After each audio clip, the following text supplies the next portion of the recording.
Okay, I'm going to talk to you a little bit today about organizing your note cards and starting into the process of outlining. As you can see here, I'm in my William McKinley project and I have identified 5 sources here. I have 18 note cards for the illustration that I'm going to give you today. So I want to look at those note cards. I can either do that by clicking right here on note cards and outline, or as you can see up here along the slider at the top, I can also click on note cards to go directly there from whatever screen I happen to be on. So I have all of my note cards moved onto the desktop or onto the work area at this time. That does not necessarily mean that's where they're going to be for you. If you have been creating your note cards and you haven't done anything with them, they're all going to be in the little box over here for your new note cards. And it's very easy. You can just go down here and click on this little box that says Move 10, and it'll take 10 note cards at a time and move them out into your work area. Sometimes it's easier to deal with 10 note cards at a time, so that's why they have that option there for you, so you don't move 100 note cards at once and then you're kind of overwhelmed. This gives you some smaller chunks if you need it. We're not doing an extraordinary number of note cards like a college student might be, so we're going to be okay whether you move them all out or not. Like I said, I've got all 15 of my cards out here at one time. Some of them are a little bit blocked here, and that's one of the hazards that we deal with. If that's the worst problem we have, we're going to be okay. You can, at this time, you can move around the desktop like this to be able to see more cards. And there's one other neat feature down here is you can see kind of a map of what your desktop looks like. You'll see that there are some red dots down here, and these are indications of these cards that I've put a tag on those cards. And if you look here, I'm sorry, I got to choose a card to do that. So I have funeral train, monument location, original burial site, assassination.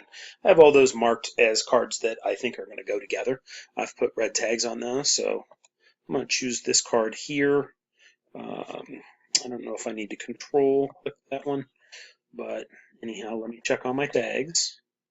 And I can use colors, so let's say I want that one to be red also. I can click on that, and you'll see I get a little red tag on there as well. Helps me color coordinate where my cards are. I don't necessarily, with only 18 cards, need to do that with all of my notes. Okay, so very quickly I want to show you what it's like to put things together into a pile. I have some cards that I've kind of grouped together up here, and they all have to do with McKinley, his run for presidency, his service during the Civil War, his presidency during the Spanish-American War, and then the aftermath of the Spanish-American War. Those are all things that have to do with his accomplishments and the things that he did when he was still alive. So as I look through here, I'm going to hold down the control button and I'm going to left click, and that puts a little yellow halo around my card. I'm going to do the same thing for the other ones that go together, still holding down that control key.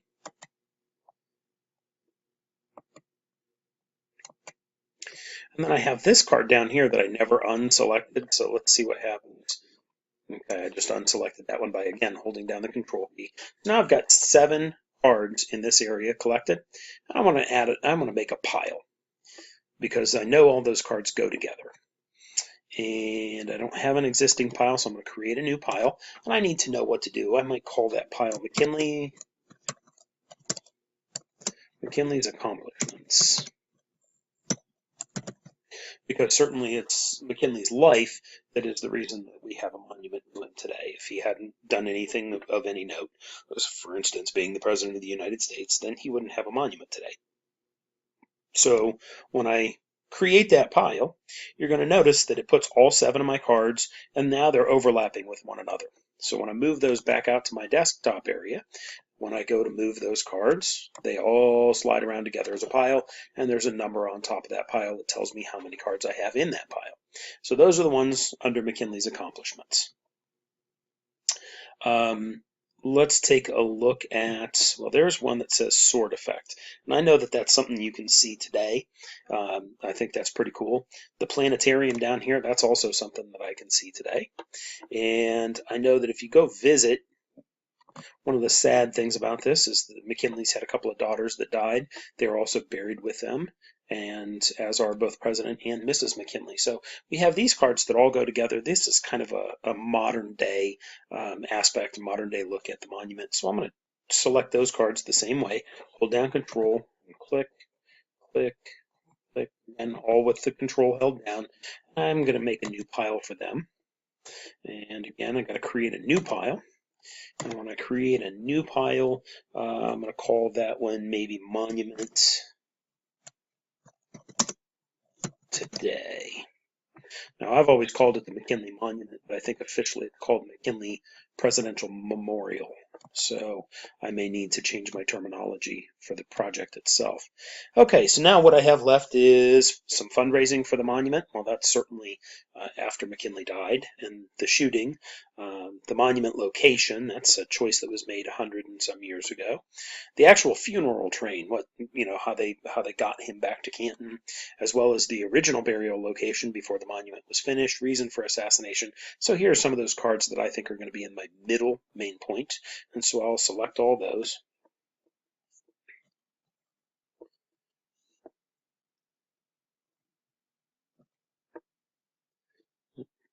Sometimes as you roll over other cards, the description pops up, and you may need to wiggle your mouse a little bit to get rid of that. I'm going to make 1/3 pile here.